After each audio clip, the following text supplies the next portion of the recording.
today is to show you the actual robo which does the complex oncologic procedures. So this behind me, if you can see, is the actual robotic installation. So it has three components. So this is the actual robo which does the oncologic procedure under the surgeon's guidance. Here, if you can take a moment, this is called the vision cart or the core of the robo. So this is where actually all the energy devices, the camera, everything which is required to run the robo is housed in this small central processing unit here. Behind me, what you see is the surgeon console. So what you can see marked as Da Vinci, that's the surgeon console. That's where I would sit and operate. It is the one which has all the controls necessary to run the robo. So this is what is called a slave robo, which means it has no independent capacity for thought.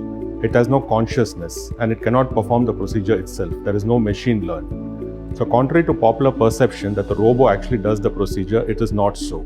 So the robo is a very, very advanced device which has a capability of performing surgeries which are beyond the capability of the human hand. But it is controlled by the human hand and mind.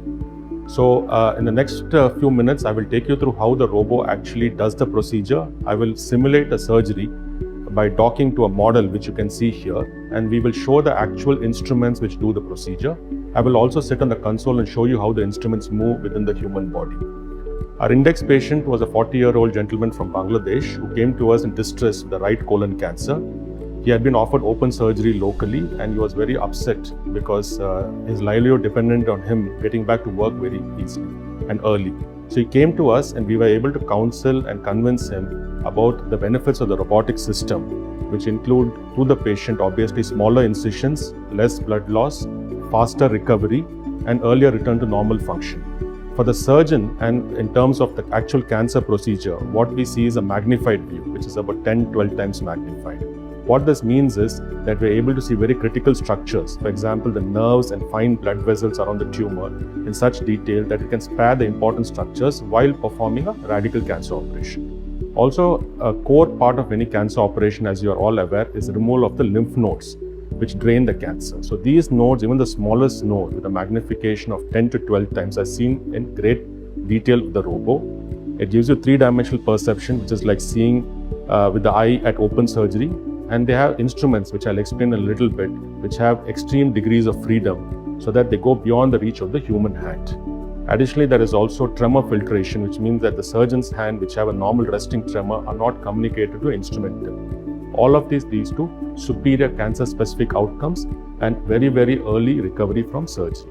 Our patient, who we spoke about, who had the right, what we call a right hemicolectomy, in fact was discharged within 48 hours of surgery and was able to travel back very comfortably on the post-op day 5, that's just 5 days from surgery.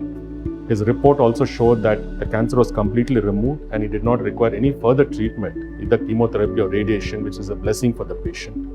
So now I'll actually show you how the robo moves and docks with the patient. So imagine that this is a patient who's lying on the table. This is the patient's belly. And like in laparoscopy, we access the abdomen, we instill carbon dioxide gas to create a working space, and then we put in the ports. So these, if you can notice, are intelligent trocars. They have special capabilities of talking with the robo. So I have put in 4 trocars. 1 will take the camera and the 3 will take the instruments. So please bring the robo in, please.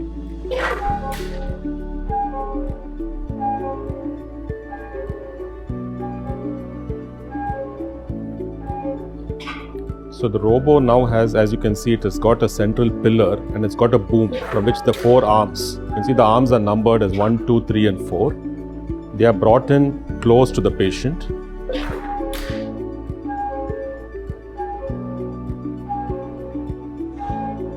But remember that everything is being controlled by the engineer and then eventually by me. So if you can notice here on the patient's belly, there would be a green laser light. You can see a crosshairs like what we see in a scope. So once that target hits the place where the camera is going to be, we stop the robo. So that's the limit of how close the robo comes. Then after that we do what is called a docking. So we take the arms and then we are going to dock it to the port. So you can see that this is a magnetic device and this goes in and clicks. So the robotic installation gives you lots of cues to guide you during the procedure. Push the robotic camera in, all the way inside. So now imagine that this is within the patient, right? And in this patient who had a right colon cancer, we target where we think the tumor is. So that is the epicenter of our surgery. And once that is done, targeting complete. As you can see, the robotic arms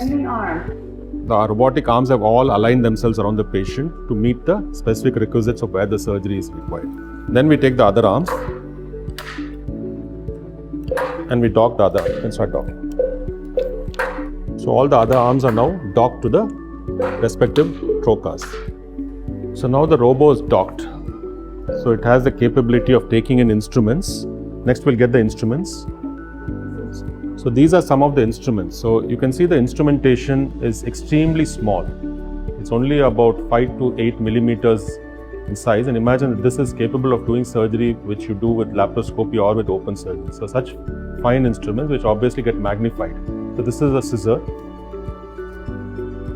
So this instrumentation goes in and then we click it. This is another instrument which is called a Maryland, which is like a small forceps. Again, you can see how fine the instrument tip is. It has got extreme capability of movement, what we call 7 degrees of freedom. It can rotate on itself as well. So that's about a 540-degree rotation, 360 plus 180. These are limits which are impossible with the human hand.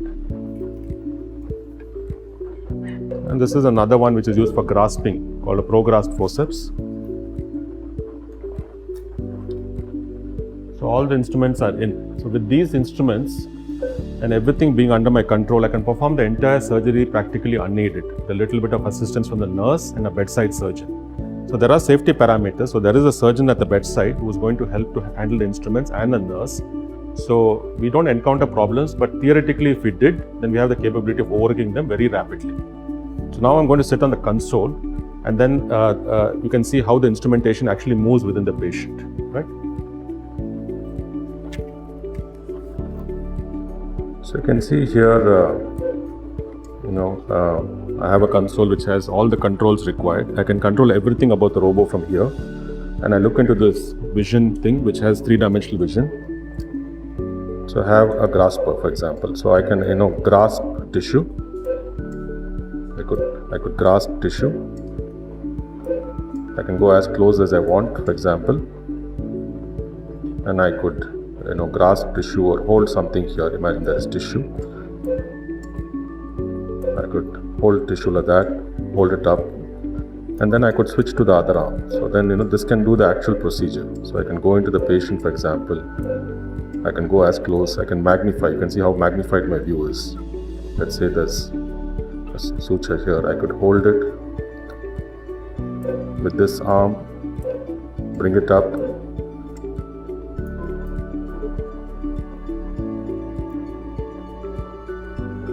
Then I could take this with this arm, hold it, and for example, I could cut it, right? Imagine this is highly magnified. This is a very fine suture. That's how the robot would work. And you saw the scissors and all the instruments, how tiny they were outside the body and how magnified they are, because they are about 10 times magnified.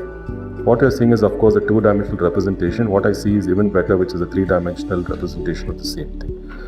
This is beyond the capability of the human hand. So these kind of movements were never possible with any conventional instrumentation.